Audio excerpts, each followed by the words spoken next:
Thank you very much. আসসালামু আলাইকুম।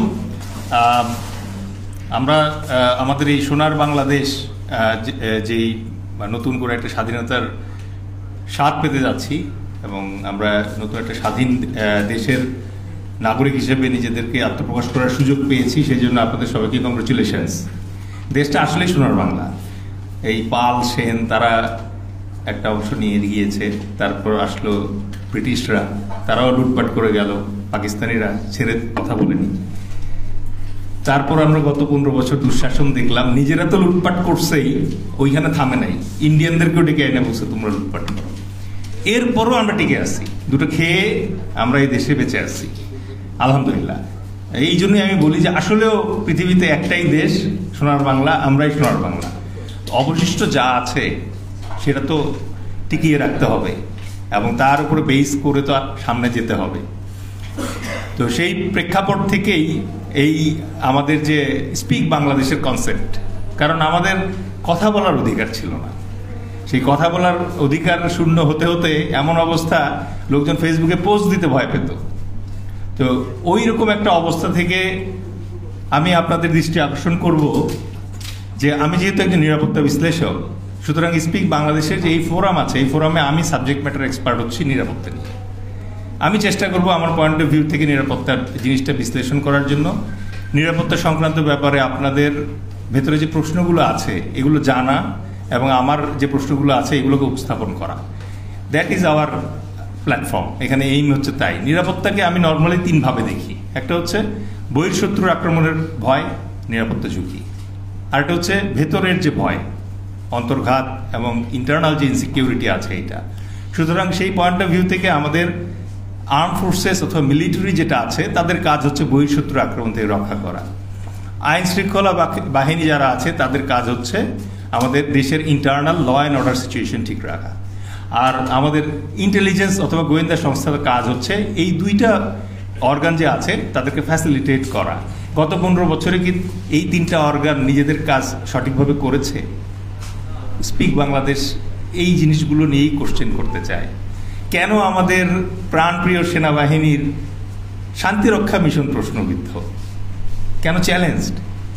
কেন আজকে একজন প্রধানমন্ত্রী তার ক্ষমতা পরিত্যাগ করে চলে যাওয়ার পর বাংলাদেশ আছে, আপনি আছেন, আমি আছি, পুলিশ বাহিনী হারিয়ে যায়? অবিস্মরণীয়, নজিরবিহীন ঘটনা যে একটা সরকার ফল হতেই পারে, তার সাথে সাথে একটা টোটাল বাহিনী কিভাবে কলাপস করে, এটা ভবিষ্যতে পুলিশ হিস্ট্রির একটা অংশ এবং অনেক রিসার্চের জন্ম দেবে। এখান থেকে অনেক হাইপোথিসিস আসবে যে কিভাবে এটা সম্ভব। আজকে জনগণ জানতে চায়, প্রশ্ন করতে চায় যে টোটো কোম্পানির সিইও তো পালিয়ে গিয়েছে, কিন্তু ডাইরেক্টররা তো রয়ে গিয়েছে, এখনো জিএমরা রয়ে গিয়েছে, ম্যানেজাররা রয়ে গিয়েছে।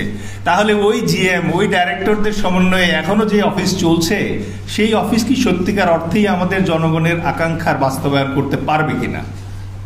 এই প্রশ্ন আমাদের সবার ভিতরে আসছে।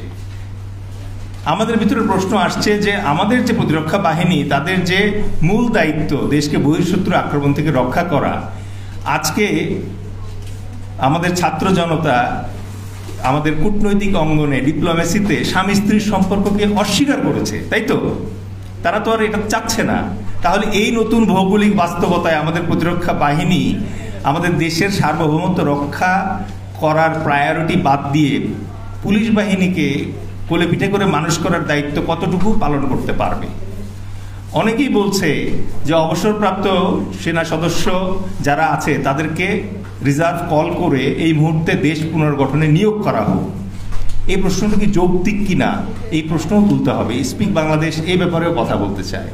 স্পিক বাংলাদেশ এর পাশাপাশি কথা বলতে চায় যে পুলিশ বাহিনী সংস্কারের কথা আমরা ভাবছি, ওই সকল ক্রিমিনাল যারা আবু সাঈদের বুকে গুলি করেছে, যারা স্নাইপার রাইফেল ব্যবহার করে আমাদের মুগ্ধের মতো সংগ্রামী ভাইদেরকে হত্যা করেছে, তাদেরকে শনাক্ত না করে, অপসারণ না করে কাঙ্ক্ষিত পুলিশ সংস্কার কি সম্ভব কিনা?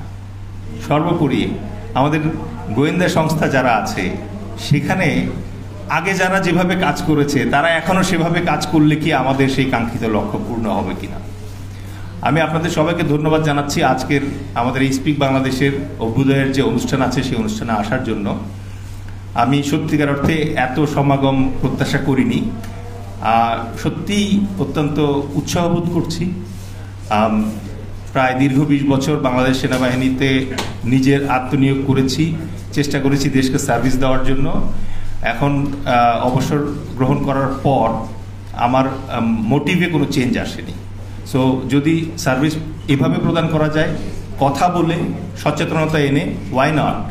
সো আমি আপনাদের সবার সহযোগিতা কামনা করব। আমরা চেষ্টা করব একটা ওয়াচডগ অর্গানাইজেশন হিসেবে আমরা যেন কন্টিনিউয়াস সরকারের কাজ করবে, আমরা যেন তাদের চোখ খুলে দিতে পারি। শুধুমাত্র আইনের বই অথবা সংবিধান টেবিলে রেখে তো আর দেশ চলে না, ওটা প্রয়োগ করার জন্য এবং সঠিক পথে যেন চলে সেই জন্য নিয়মিত পরিচর্যার প্রয়োজন হয়। সো ওয়াচডগ অর্গানাইজেশন হিসেবে যেন আমরা আমাদের দায়িত্ব পালন করতে পারি অরাজনৈতিক এবং নিরপেক্ষভাবে, সেই ব্যাপারে আপনাদের সহযোগিতা কামনা করব। ধন্যবাদ। আসসালামু আলাইকুম।